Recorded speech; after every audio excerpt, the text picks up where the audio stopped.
Okay, we're back. Thank you all. I really enjoyed all the three presentations. I'm going to open it to questions. Does anyone have any question? I have a question. Yes, go ahead, Sari. I was wondering, and I think this is perhaps a question that is relates to all of the speakers, but perhaps particularly for Garen, and it speaks about the importance of the counter mapping and in this particular, I would say, technical and academic tool, and also kind of operationalizing or like developing a mode of spatial resistance. In a way, if when we're looking at this kind of genocidal and colonial past, one of the things, or a few of the things that made this colonization, I think, succeed is basically the kind of technical application of the discourse. And it's and for example, as in a particular incident where you've come across this Armenian old map that is, as you said, laid out in a pervasive way in this and that circular hall, or in the planning of the German planner Hermann, that was kind of operationalized through these techniques and strategies and spatial implementation, I would say. So what do you think, maybe this is kind of too speculative, but what do you think is the role of operationalizing the counter mapping? And actually, there was the question in my head was like, okay, so dissemination is also one aspect of it. How would this critical discourse would be directed towards the Armenian society on grounds, or the Ottoman or the Turkish community, and how does this influence the future making of the city in an operational manner more than just a critical analysis? Thank you. Thank you, Sari, for this really important question.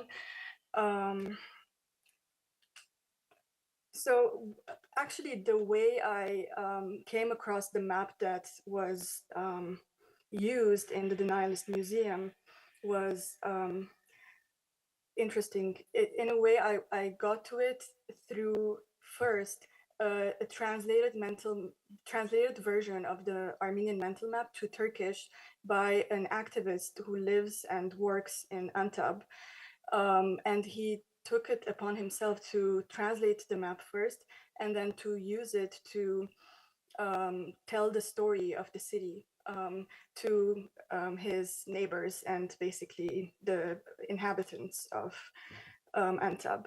And in the process of doing that, he also found out that there are certain landmarks or homes that the survivors were failed or missed to map.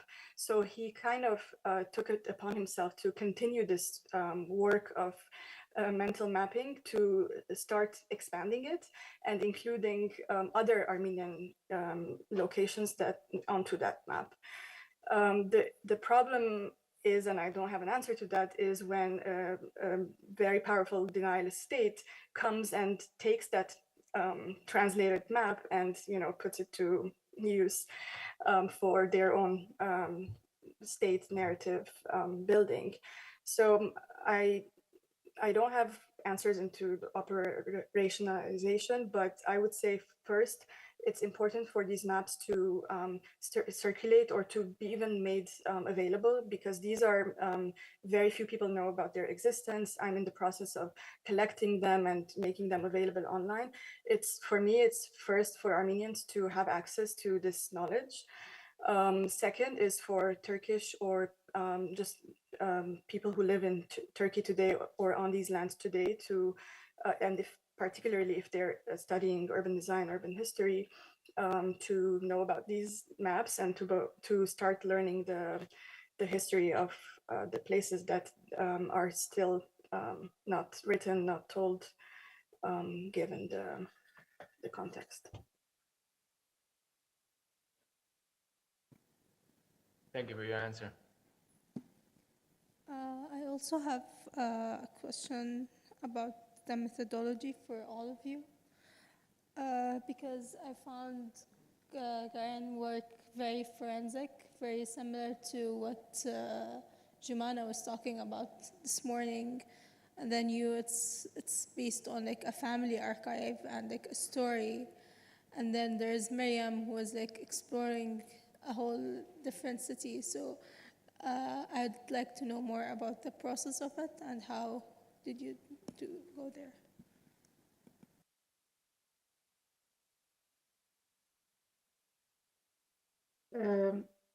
Do you want to start there and then move here, or can we just start? I think you can start, Miriam. Okay.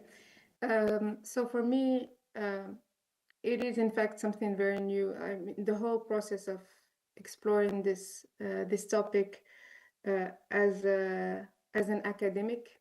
So I had these two lives, separate lives, which is being creative and being an academic.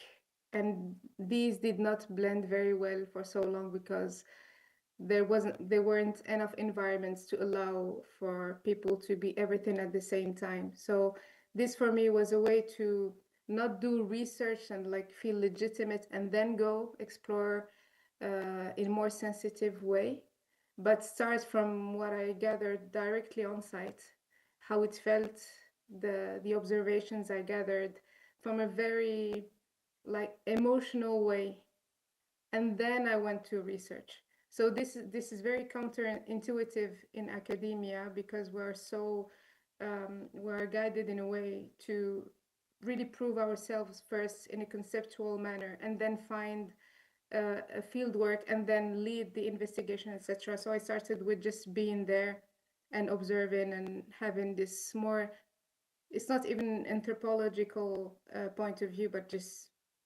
observing and being mindful on site.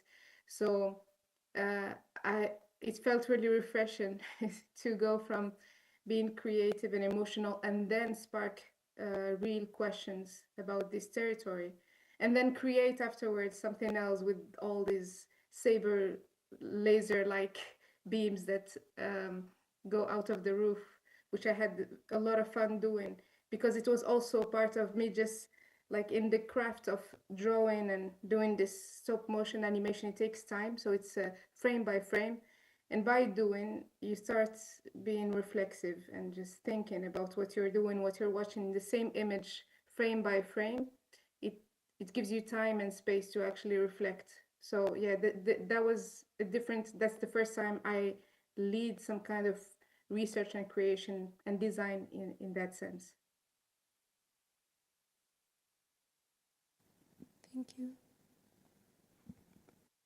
Maybe I can add something really small. Actually, what you said, Miriam, resonates with my process. I'm not an academic, but I practice urban design.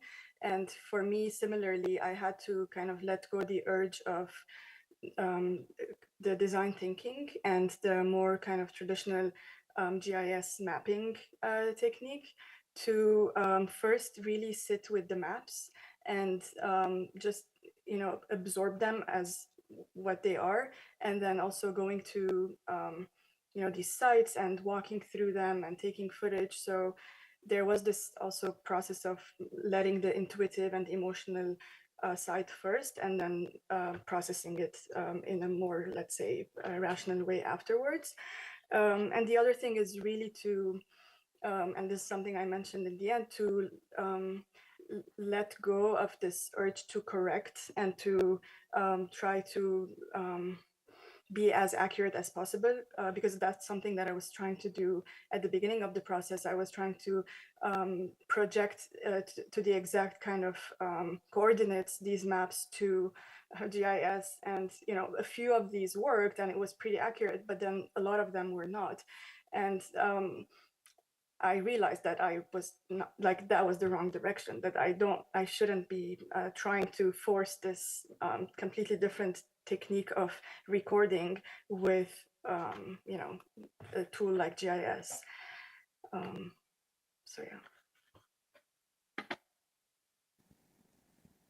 I think a big part of the process for me was actually engaging with colonial archives before kind of digging into my familial archives, and really the only mention of the village or the region is recorded in 19th century archaeological travelogues and surveys by people like Gertrude Bell and T. Lawrence and a lot of folks who kind of laid the groundwork for the Zionist occupation for the region.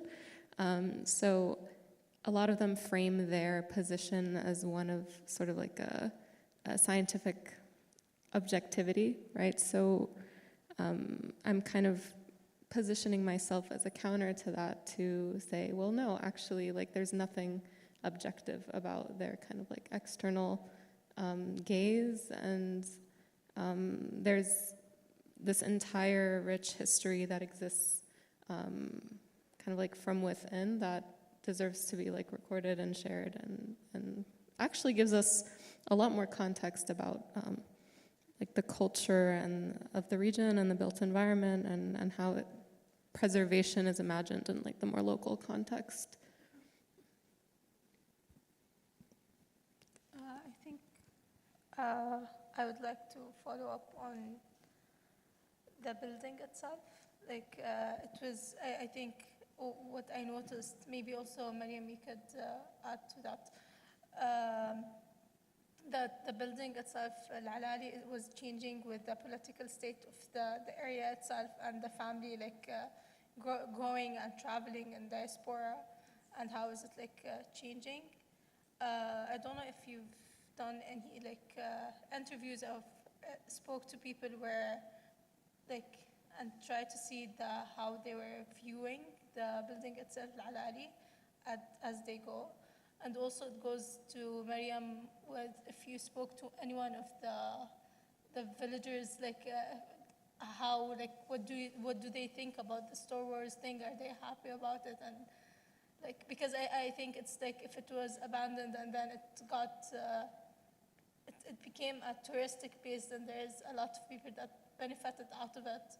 So how did that happen? If you spoke to people. Yeah. So I did in fact speak with people who still live there. What's interesting is that most of the abandoned villages have their new counterparts down below the mountain. So you have the original village, and then you have the new village right near to it. So you can also, just maybe something that I didn't address, but because Amazigh people have such a great mastery of territory and landscape, they were presumed uncontrollable. Authorities couldn't really, national authorities couldn't really have the same mastery of this kind of topography, and so it was also a way to be able to control them a bit more. And when I was speaking with the villagers, so there are two topics. There are the topic of the new villages and also the Star Wars universe that has been part of the history of the region since the 70s. As I said in my presentation, because farming practices have been declining, it's more of socioeconomic shift that was happening. So they went from agriculture to a more tourist-oriented sector.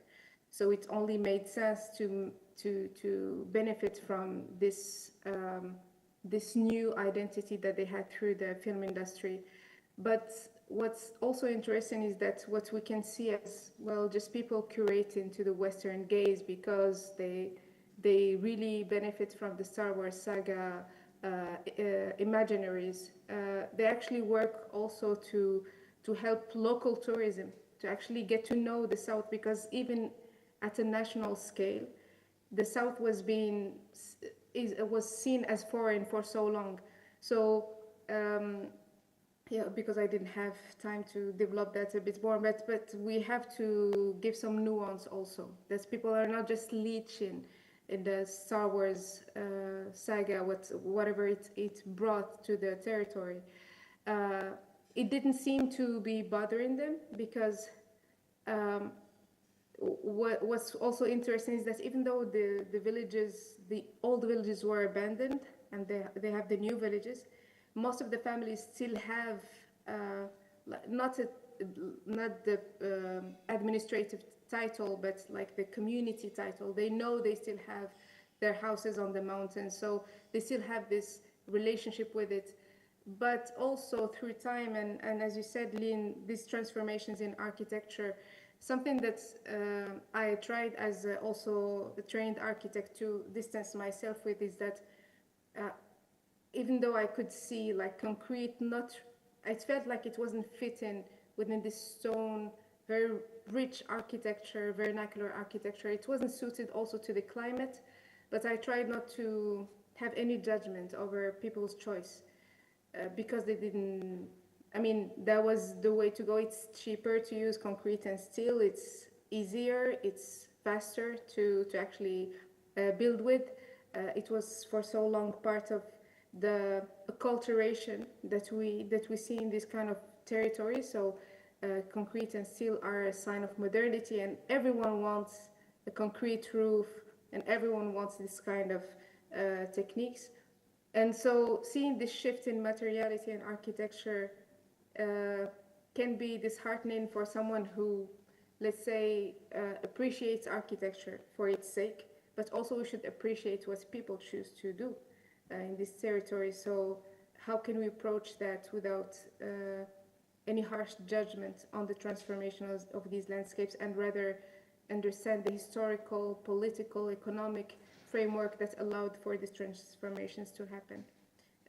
And one last thing is that I'm saying the inhabitants are returning, but it's mostly their descendants.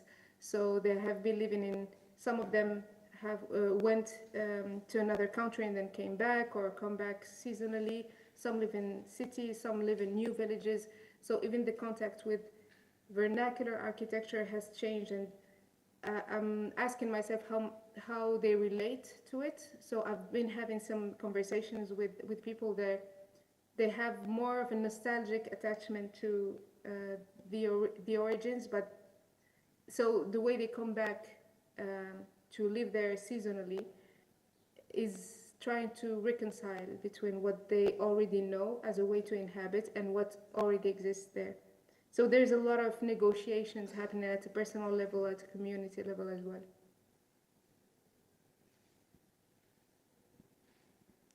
Thank you, Mariam. Yeah, I think I definitely can relate to a lot of what Miriam is saying about her experience, and in our case, there's this collective amnesia, right, as a result of the ongoing destruction that's been happening.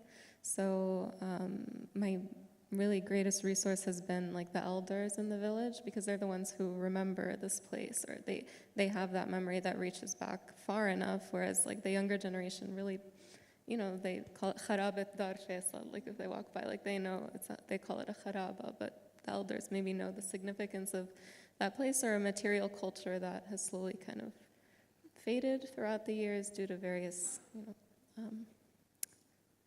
reasons. But yeah, I think a big part of my hope is that we can slowly start to kind of engage with our material past, and maybe even restore it, and maybe not so much in accordance with the UNESCO model of restoring something, but kind of rethinking what that means for us in our community, in our village, and reclaiming that space.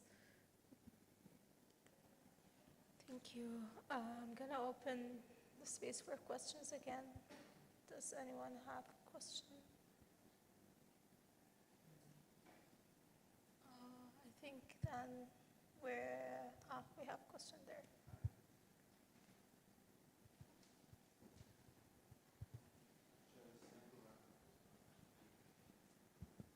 Thank you all very much. I was just interested more in the last part that you were speaking to about, I don't want my photo, thank you, okay. About how to hold open a ruin. So you're saying about not having to repair in the way like UNESCO would want, right? And that would like the response should be something from like the community census and conversation. So what would be some alternative ways that you can maybe, I don't know, reckon with the past as something that's still having a force in the present, and not necessarily going back to a previous or to a prior when say a building or like a piece of a building was destroyed. Right. I think that's a good question. I think off the bat, I'm very against this sort of museum or air-conditioned cultural center model of preserving a place. And I think one thing that kind of shifted my perspective was revisiting the site and going in and just finding all these kids playing there. So it had kind of in its destruction, I guess, or its lack of regulation, it became sort of this commons. I think obviously it's not really a decision for me to make, but it's something in discussion with my family and multiple stakeholders. But I would envision that the space be actively used and open to the public. And there's a general lack of resources in our village, so potentially having tutoring or community resources that people are actively seeking right now.